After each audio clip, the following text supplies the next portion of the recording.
5万的东吴联合军凭什么能大胜兵强马壮的80万曹军？究竟是什么成就了这场出乎意料的逆转，奠定了后来60余年的三足鼎立？是战略上的巧妙，还是天命的眷顾？今天我们要讲的是赤壁之战。你作为曹操麾下的一名小将，随军南征，一路上曹军在北方几乎所向披靡，势如破竹。你从未怀疑过这支军队的力量。作为曹操手下的一员，你深知这场战争将是一次不可阻挡的胜利。南方的敌人不过是些草莽之辈，何惧之有？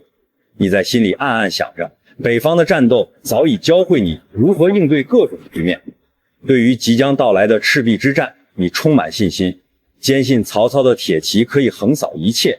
然而，随着你们逐渐接近赤壁，形势开始变得复杂起来。东吴的孙权与刘备的联合军出乎意料的紧密，人数虽少，但作战经验与地理优势让你心生忌惮。你看到周围的战友们的脸上也开始浮现出不安的神色，心里一阵沉重。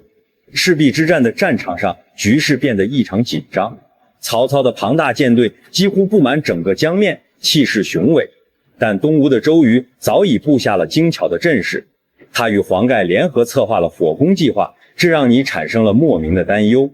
你听说过周瑜的智谋，但从未见过如此布局巧妙的敌人。敌人不过5万，但他们的地理优势太强。你的上司在战前对你说道，眼中带着一丝复杂的神情。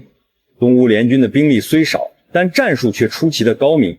你开始意识到，单凭曹军的数量和力量未必能轻易打破这片水域。即便有曹军的强大船队，但水域上的战争是完全不同的战斗方式。你知道，赤壁之战可能并非你预期的那样简单。战斗的号角终于吹响，曹军的大军开始向赤壁展开猛烈进攻。你随同队伍冲向战场，目标明确，摧毁敌军的防线。然而，局势很快发生了改变。火船来了！周围的军官惊慌失措地喊着。你突然意识到，东吴的火攻计划已经展开。火船像一颗颗燃烧的火球，顺风而至，朝着曹军的舰队扑来。火焰在江面上蔓延，点燃了曹军的战船，浓烟四起，燃烧的火光照亮了整个夜空。你看见前方的战船瞬间被吞噬，舰队的混乱与恐慌蔓延开来。你所在的船队瞬间陷入困境，水面上的火焰像猛兽一般疯狂吞噬着船只。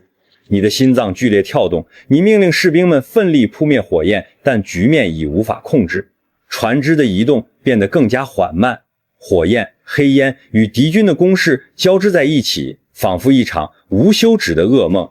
撤！全军撤退！你听到指挥官的命令，战局已然无法逆转，敌人以火攻打乱了曹军的阵脚，胜负的天平开始倾斜。火攻造成的混乱让曹军陷入了前所未有的困境。你和队伍被困在一片浓烟与火海中，身边的战友一个接一个倒下，船只不断被火焰吞噬，四周充满了惨叫与爆炸的声音。你心中充满了恐惧与愤怒，但此刻你只能拼尽全力带领队伍寻找生机。你终于意识到，这一场战争不是你所能预料的。曹军的铁骑在这片水域上变得毫无优势，敌人利用江水、火攻与周瑜的智谋，将你们困死在这片水域中。你和队伍开始拼命撤退，试图突破敌军的封锁线。然而，东吴的围攻如影随形，敌人的火力与陷阱让你们无法逃脱。你眼看着曹军的战船接连被烧毁，士兵们伤亡惨重，内心的愤怒与失落交织在一起。就在你绝望之际，你突然看见一队战船正试图突围，你带领队伍拼尽全力，艰难穿越敌军的包围圈。你知道，战斗已经无力回天，所有的希望都寄托在这一刻的突破上。你带领的队伍最终成功突围，但曹军的战局依旧不容乐观。赤壁之战最终以东吴的胜利告终，曹操的80万大军遭遇了史无前例的惨败。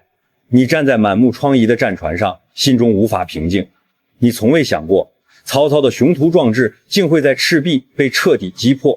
你曾信心满满，认为80万大军足以横扫一切，但如今你看着战友们的尸体，心中的信念却开始动摇。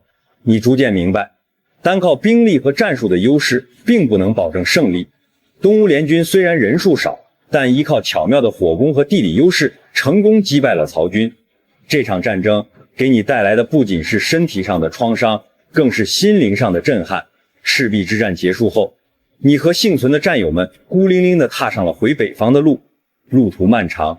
回头望去，昔日辉煌的曹军已不复存在，无数的战友倒在了火海与水面上，鲜血染红了江水，尸骨无数。你身心俱疲，心中压抑着无尽的失落与愤怒。曹操的失败意味着魏国的巨大动荡，一场原本可以轻松取得的胜利，却以惨败收场。赤壁之战不仅打醒了曹操，同时也打醒了天下。单靠兵力与压倒性优势，并不足以决胜天下。东吴与刘备联手，用智谋与勇气打破了曹军的强大屏障，显示出兵法与策略的至关重要。赤壁之战后，世人开始重视谋略与时机，纷纷警觉到战争不再是单纯的力量对抗，而是智慧和灵活应变的较量。